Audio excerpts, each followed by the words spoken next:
Kommentariyalarda mana bu yem pishiradigan garilkamiz haqida qisqacha ma'lumot bering deb yozishibdi.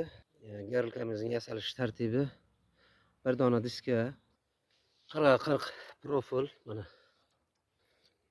ventilyator. Unimiz bozorlarda bor.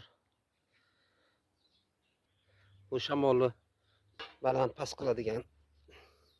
Bu shamolni ko'tarib tushiradi.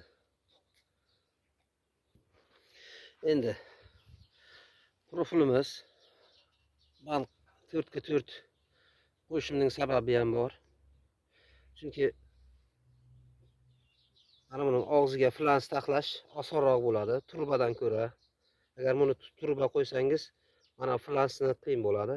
Men buni oson qilganman. Mana shu yerda profilning og'zini ochib, to'rt tarafini kesib chiqib, o'zini tepaga ko'tarib, osongina qilganman buni. Ishi kamroq, yengilroq bo'ladi.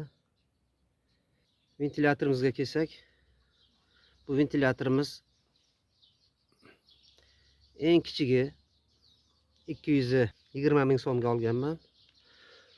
Agar uyda 4 ta 5 ta buqa boqadigan chorvadorlarimizga buni tavsiya bermayman. Kichkina. Bu 100 litr, 120 litr suv qaynatishga yetadi. 350 ming so'mlik kattalari bor. Bundan kattarog'i 350 ming so'm. Idalsh ketaveradi kattalari. 450 ming so'm, 500 mingliklari ham bor. Agar ko'proq uyda 5 ta 10 ta novvos boqadigan chorvadorlarimiz bo'lsa, bu kichigidan olmanglar. Bu 200 litr suv qaynashga qiynalib qoladi. Sekin qaynatadi. O'shaning uchun bundan kattasidan olish kerak.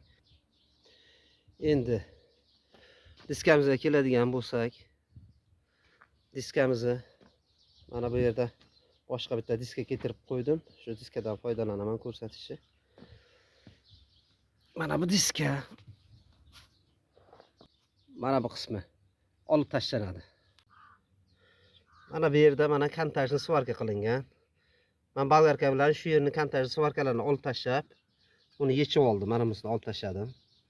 Uni olib tashlanadi. Shu tarafdan bitta jelez qoplanadi. Bu jelezimiz yupqa bo'lsa ham bo'ladi. Yengilroq bo'ladi yupqa jelez. Shart emas bunga qalin jelez qilish. Chunki garilkamiz og'ir bo'lib ketadi. Asosiysi havo chiqmasligi kerak. Ichkaridagi bosim havoni mana bu teshiklardan chiqishi kerak. O'shaning uchun mana shu olingan tarafdan qoplash kerak.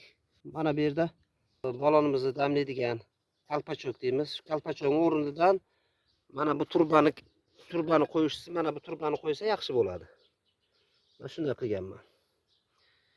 Endi bu tarafiga kelsak, bu tarafi mana shu yerdan, mana shu qovurg'adan,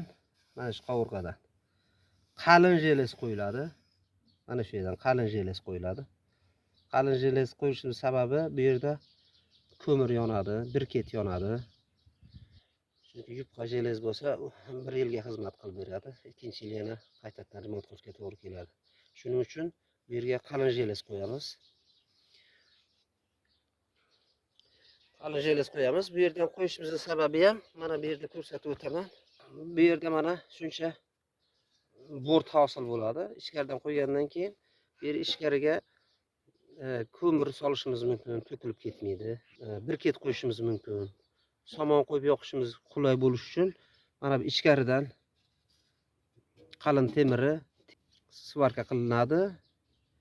Mana usti teshib chiqiladi. Garilkamizda boshqa hech qanday sir sanoati yo'q. Buqamizga yem pishiramiz hozir. Shu jarayonni ham ko'rsatib boraman. Shu bilan birga garilkamizning yonish jarayonini ham ko'rasizlar. Qozonimizga suvni ochamiz.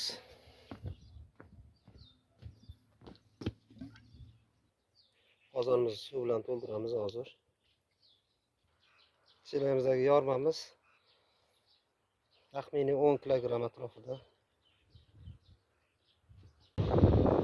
Mana garilkamiz ham yonishga boshladi.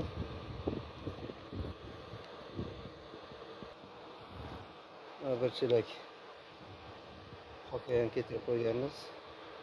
Shu bilan 120 litrlik qozonimiz qaynaydi, xudo xolasa.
%300 gram, 350 gram atrofida tuz solamiz.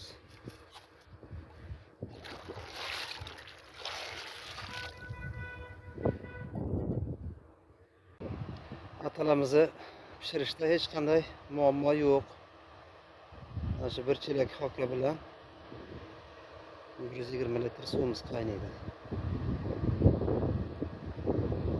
Atalamiz ham qaynashni boshladi.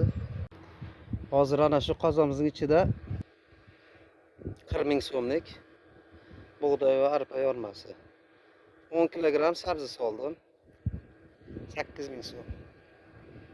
48 ming so'm, umumiy 50 ming so'mlik mahsulot solingan. Shuni 6 mahalga bo'lamiz, 3 kunga.